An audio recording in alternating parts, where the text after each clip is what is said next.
यदि आपने अपने घर में शमी का पौधा लगाया है या लगाने वाले हैं, तो किन ज़रूरी बातों का ध्यान रखेंगे जिससे आपके शमी का पौधा कभी भी ना सूखे और पौधे में अच्छी ग्रोथ हो। आज के वीडियो में मैं आपको बताने वाली हूँ कि घर में शमी के पौधे का ख्याल हम किस तरीके से रखेंगे, किस डायरेक्शन में लगाएंगे और इसके लिए उचित खाद पानी क्या हो सकती है। ये मेरे शमी का पौधा है जो पुराना है, लेकिन गर्मियों में ये इसके पत्ते ड्राई होने लगे थे। यदि आपके पास पहले से गमले में शमी का पौधा लगा हुआ है तो अभी बरसातों में आप उसकी प्रूनिंग कर सकते हैं। आप देखेंगे कुछ नए शूट्स भी निकल रहे हैं, जैसे मेरे पौधे में कुछ नई नई पत्तियां आने लगी हैं। शमी के पौधे को वैसे तो बड़े कंटेनर में लगाना चाहिए, लेकिन यदि पौधा छोटा है, जैसे मेरे पौधे को आप देख रहे हो, इसकी जड़ें अभी भरी नहीं हैं, तो इसे मैंने 6 इंच के कंटेनर में लगाया है। यदि आप किसी भी पौधे को प्रून करना चाहते हैं या फिर रीपॉट करना चाहते हैं तो फिर बरसातों के समय आप कर सकते हैं। इससे आपका पौधा रीपॉट के शौक से भी बचा रहेगा और बरसात में पौधे सूखते नहीं हैं, क्योंकि बारिश के पानी में पर्याप्त मिनरल्स होते हैं जो हमारे पौधे के लिए बहुत ही ज़रूरी होते हैं।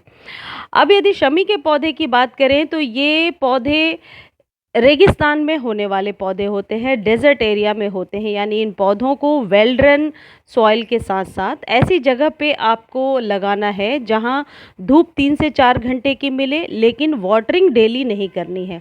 ये पौधे सिर्फ ओवर वाटर की वजह से ही मरते हैं। इन पौधों को कोई बहुत ज़्यादा खाद पानी की ज़रूरत नहीं पड़ती। यदि आप 2-3 महीने में एक बार भी फर्टिलाइज़ करेंगे तो ये पौधे बहुत ही अच्छे से आपके गार्डन में चलते रहते हैं।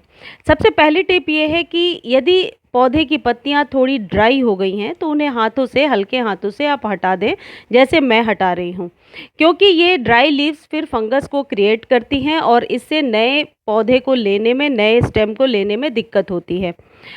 दूसरी टिप ये है कि यदि आप इसे घना बनाना चाहते हैं तो अभी बरसात में ऊपर से 2-3 इंच तक आप प्रून कर सकते हैं। फिर आप देखेंगे बहुत ही जल्द 10 से 15 दिनों में वहाँ से नई स्टेम, अलग अलग ब्रांचेस 2 दिशाओं में निकलना शुरू हो जाएगी।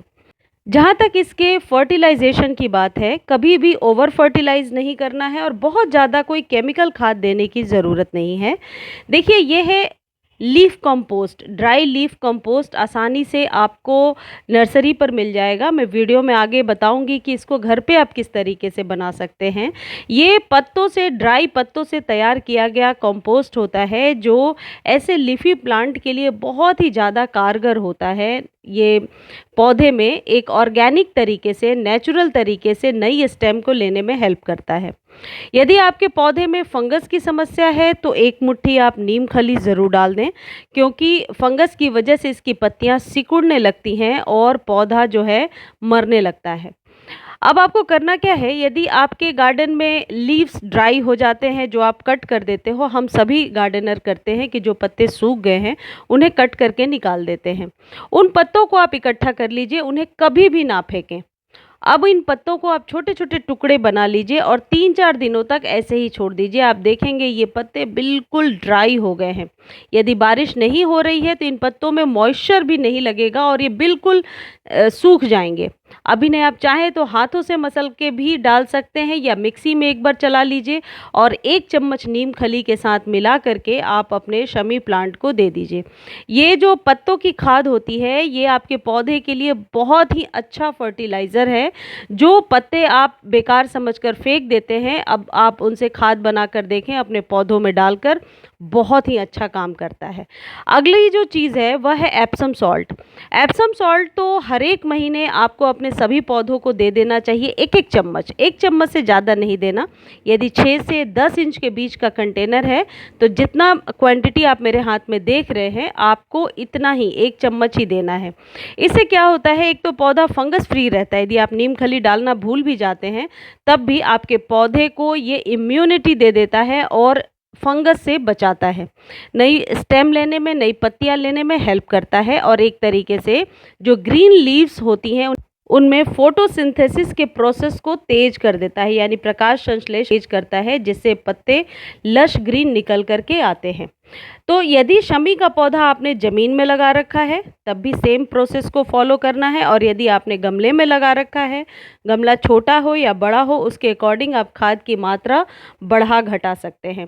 सिर्फ इस बात का ध्यान रखें, वाटरिंग डेली नहीं करनी, धूप में रखना है, और पौधा यदि बहुत पुराना है तो और आप शेप देना चाहते हैं तो बरसातों में आप इसे डीप प्रून भी कर सकते हैं। यदि आप कटिंग से उगाना चाहते हैं तो कोई पुरानी सी स्टेम ले लीजिए जो पेंसिल के साइज़ की कम से कम हो, उसकी जो चौड़ाई है, और वो 1 साल पुराना स्टेम हो, उसे आप बरसातों में आसानी से लगा सकते हैं। गमले में बस डीप करके आपको डालकर छोड़ देना है। आप देखेंगे 10 से 15 दिनों में उसमें से शूट्स बाहर आने लगी हैं। शमी के पौधे को घर में लगाना इसलिए भी ज़रूरी होता है क्योंकि ऐसा माना जाता है कि ये भगवान शनि का प्रतीक है, और शनिवार के दिन रात में, शाम में इसमें सरसों के तेल का दिया जलाया जाता है, और इसे घर में पश्चिम दिशा में रखते हैं। कई लोग दरवाजे पर भी रखते हैं। देखिए, ये क्रिसमस ट्री है। जिस तरीके से आपने शमी का केयर किया, यदि आपके क्रिसमस ट्री का पौधा सूख रहा है तो सेम प्रोसेस आप इसमें भी अपना सकते हैं।